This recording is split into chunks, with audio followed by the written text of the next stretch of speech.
Hello everyone, my name's Colin. Welcome back to Onion Skin, preparing a cutout character for animation in Toon Boom Harmony 12 Essentials.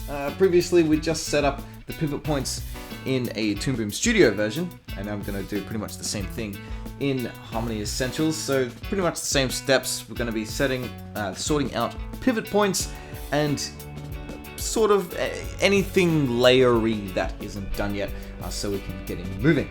So each image appears on the first frame, you can see here, and previously we've set up the hierarchy, so you know, arm, shoulder, upper arm, lower arm, hand, etc. So I'm just going to be working my way down the chain from top to bottom, putting these pivot points in their rightful place. So the tool that you need for this is this one just here. This is the rotate tool. It's on the advanced animation tab. If you don't have it, right click up the top and go to advanced animation, and all of these blue tools will appear.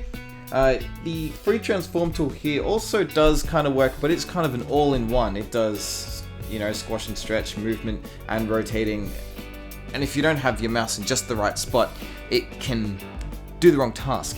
Whereas these things are specialized, so if I do just the movement tool, it doesn't matter where on the screen I place it, I can move it around from wherever I touch. So I find these ones to be a bit quicker to use, and you're less likely to fluff it up. So grabbing the rotation tool, we've got a chin. This is going to move from the top jawline there when he speaks. Eyebrow left, where's that going to move from? Probably on the inside edge there, like that. Mohawk won't move at all, that doesn't really matter, but I'll place it there anyway, just in case. Eyebrow right will be there. The actual eyes themselves, will they matter? Probably. We'll put them right in the middle of the eye. So I guess you could get a little bit of subtlety and motion like that, if we want. That would be quite good. Head itself, again, I'll probably place that right in the middle, because it's not attached to the rest of it. But what we will need to do is on the head peg above it all, so the whole thing turns yellow. This is the difference. When you're fixing up the drawing layers itself, notice that they're a purplish tint, whereas the pegs are yellow, and all of these sub-layers inside of it will turn yellow as well. This one I'm going to be placing not exactly in the middle, but where a neck pivot would be. So I guess around there-ish. Yeah, there we go.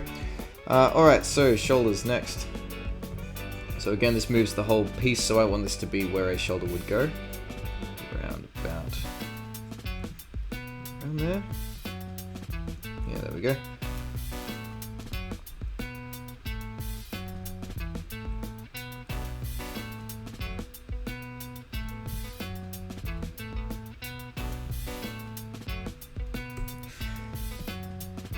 Also, keep in mind that as I'm testing the rotation, I'm always control-Z-ing and undoing that movement. Have a look down here on the timeline. Every time I move, a keyframe appears, and when I undo, it vanishes. I don't want to have any keyframes yet, so yeah, keep resetting the position itself. We're just moving the pivots. That one would go there. Lower arm would appear. Whoop. Lower arm would appear there. So again, notice that the drawing itself that we have selected is a pinkish purple, and everything that it is a parent to is yellow. It will influence it and control it. And hand will be on the wrist. So this isn't really anything new. If you watch the Toon Boom Studio version of this video, it's pretty much all the same stuff.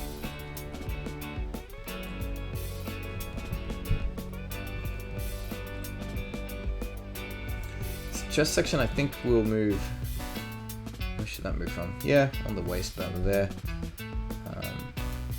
But the actual waist will be the same spot. No, that will move from his crotch, I think. Yep.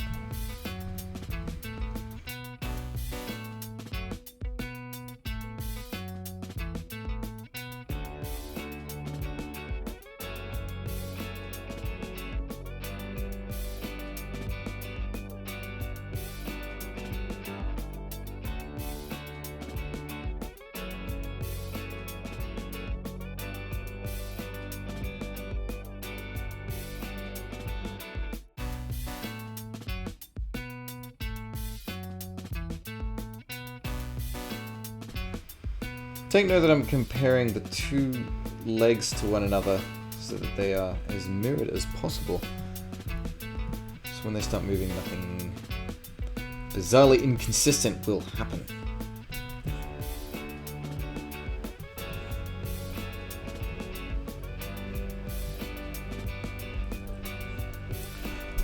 Okay, that's it. So each pivot point is in place. I should be able to go to any given layer and just touch anywhere in the screen and a piece will rotate from its correct spot. Now we need to do the layering. Everything is layered correctly, but visually you'll notice it is not. These hands are supposed to appear above the arms, for example, and a few other doodads like that. So how do we do this? This is applicable for those who are following in Toon Boom Studio, and I wasn't able to do that, apologies. But we're going to be doing something called 3D nudging. This is a technique that moves a drawing in 3D space a tiny amount, just enough that it will push it forwards, but not create parallax. To do this, first things first is deactivate animation mode. This little running man here, make sure that is off. Anything that was yellow will now appear a tint of red.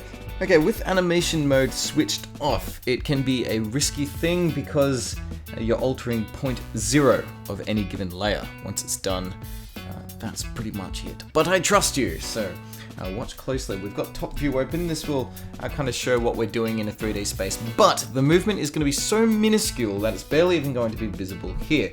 So how we can monitor what's going on is you probably may have noticed that every layer has these little plus symbols all the way down it. Crack open the one for right hand. The plus sign will show every parameter that a layer is made of. So drawing layer is made of positions, rotations, scale, and skew. But we can't see what those values are until we hit this little button in the bottom left that just looks like an arm joint thing. Pop that open and some numbers that say 0 appear because everything is at 0 except for scale, which is at 1 because it is times 1. So if we were to mess with any of these numbers, like if I punched 2 in for scale Y, then it will become twice as tall than it was before. And there we go. And if we were to slide along position X, it will start to slide along, etc, etc. So this nudging process moves a body part in a tiny amount forwards or backwards, enough so that the parallax won't get messed up, but enough so that it will be physically sitting in front of the rest of the drawing. So that overrides the actual layering part of it. There is a shortcut to do this, but to do this, make sure you have the free transform tool. I think any of these will work, but stick with this one and touch along this bottom area of the camera view. Notice that a red line appears around the camera.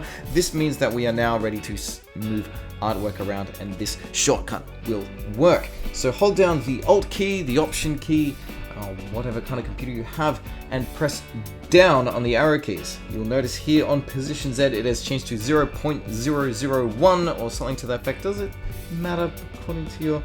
No, it just does it 001, so that's good. And it's moved the hand a little bit forwards. If we zoom all the way in on the top view, check this out. It has indeed moved forwards a tiny amount.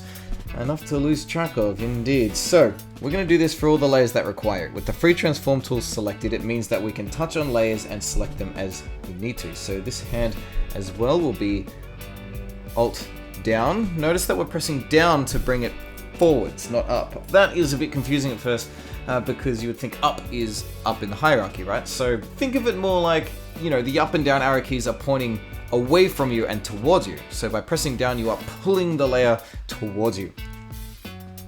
So this jacket one, I want to do something a bit interesting by having these tassels that are invisible over here in front of the arm, but not in front of the shoulder pads. So what I'm going to do there is nudge this top arm back, and I think that's it. Yes, that's all I needed to do, as it took the rest of it with it, which is useful.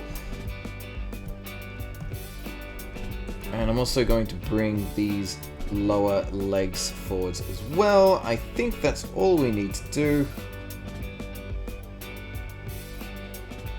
Yes, I believe that is all we need to do. So that's nice. So we get some interesting effects because of this. So if I select shoulder pad left now and start rotating its pivot point, notice that the shoulder pad is above the ripped shirt bits, but the lower arm isn't, and it's still connected all to the same hierarchy. So that's a really, really handy thing to be able to group things together, but still insert things in front and behind. Now I believe that's it. This character is now set up and ready to go. In the next part, we're going to go through some animation tests, get this guy moving, and I'll show you a few basic examples before we finally start making an episode of a thing. So thank you very much for joining me. I will see you next time. Have some fun, and I'll see you in the next one. Thanks for coming by. I hope you got something out of it. If you got stuck somewhere or something was a bit tricky, or if you have an idea for something else you'd like to see in a video, please let me know. In the meantime, you can check out some of my other stuff in those links just there. But thanks again, and I'll see you again soon.